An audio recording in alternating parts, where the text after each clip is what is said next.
Assalamualaikum warahmatullahi wabarakatuh. Nama saya Zulkifli Said Ramadan. Di sini saya akan menjelaskan tentang pengembangan sistem. John Dewey mengidentifikasikan 3 rangkaian pertimbangan yang terlibat dalam pemecahan sebuah kontroversi secara memadai. Yang pertama ada mengenali kontroversi, yang kedua mempertimbangkan klaim-klaim alternatif, yang ketiga ada membentuk satu pertimbangan. Urutan langkah, yang pertama ada upaya persiapan. Ada 3 langkah dalam upaya persiapan. Yang pertama ada melihat perusahaan sebagai suatu sistem. Langkah kedua, mengenali sistem lingkungan. Langkah ketiga, mengidentifikasi subsistem perusahaan. Yang kedua ada upaya definisi.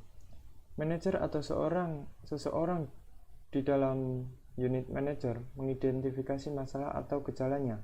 Setelah masalah teridentifikasi, manajer dapat menghubungi seorang analisis sistem untuk membantunya dalam memahami masalah. Upaya tersebut terdiri atas langkah-langkah melanjutkan dari tingkatan sistem ke tingkatan subsistem, menganalisis bagian-bagian sistem dan urutan-urutan tertentu. Yang ketiga, upaya solusi. Upaya solusi melibatkan suatu pertimbangan atas alternatif-alternatif yang layak, pemilihan alternatif terbaik, dan implementasinya. Langkah keenam, mengidentifikasi solusi-solusi alternatif. Langkah ketujuh, mengevaluasi solusi alternatif. Langkah delapan, memilih solusi yang terbaik. Yang kesembilan, mengimplementasikan solusi. Yang ke-10 ada menindaklanjuti untuk memastikan keefektifan solusi. Siklus hidup pengembangan sistem. Pendekatan sistem merupakan sebuah metodologi. Metodologi adalah suatu cara yang direkomendasikan dalam melakukan sesuatu.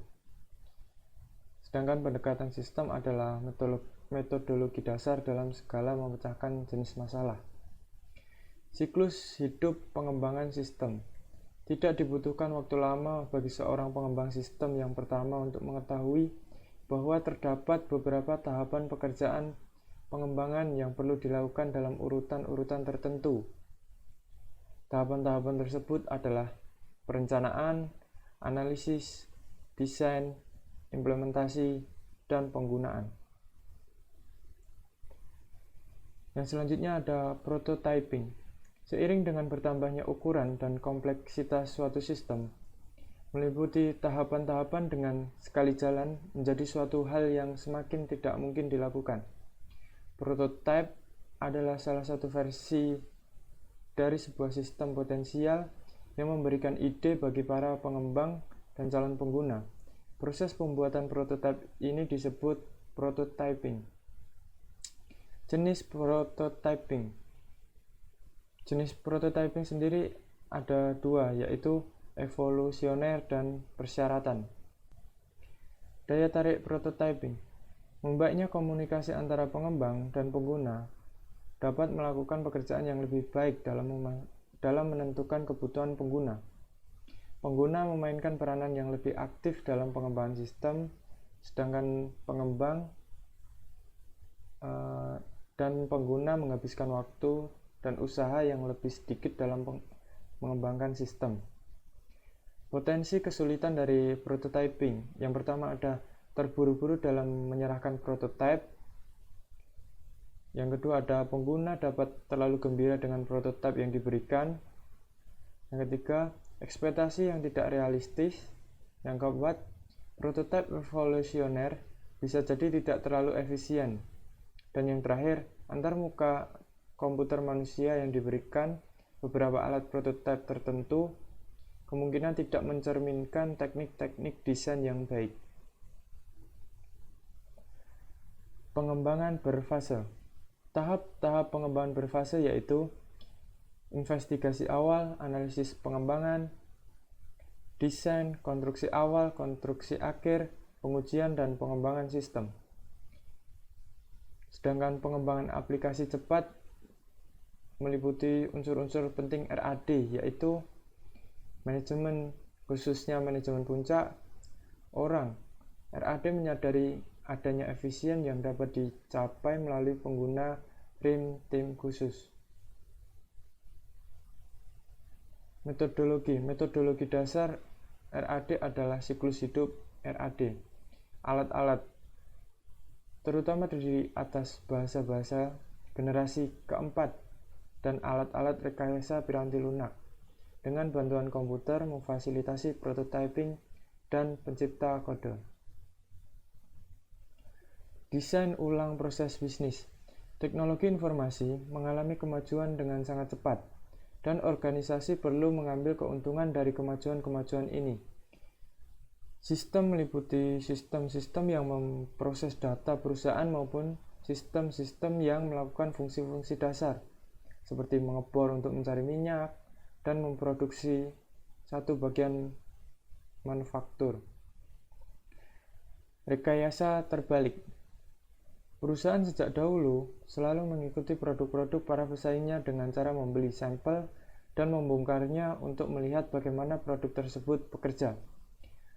Rekayasa ulang. Rekayasa ulang adalah merancang ulang sebuah sistem seluruhnya dengan tujuan mengubah fungsionalitasnya. Yang selanjutnya ada pemilihan komponen BPR.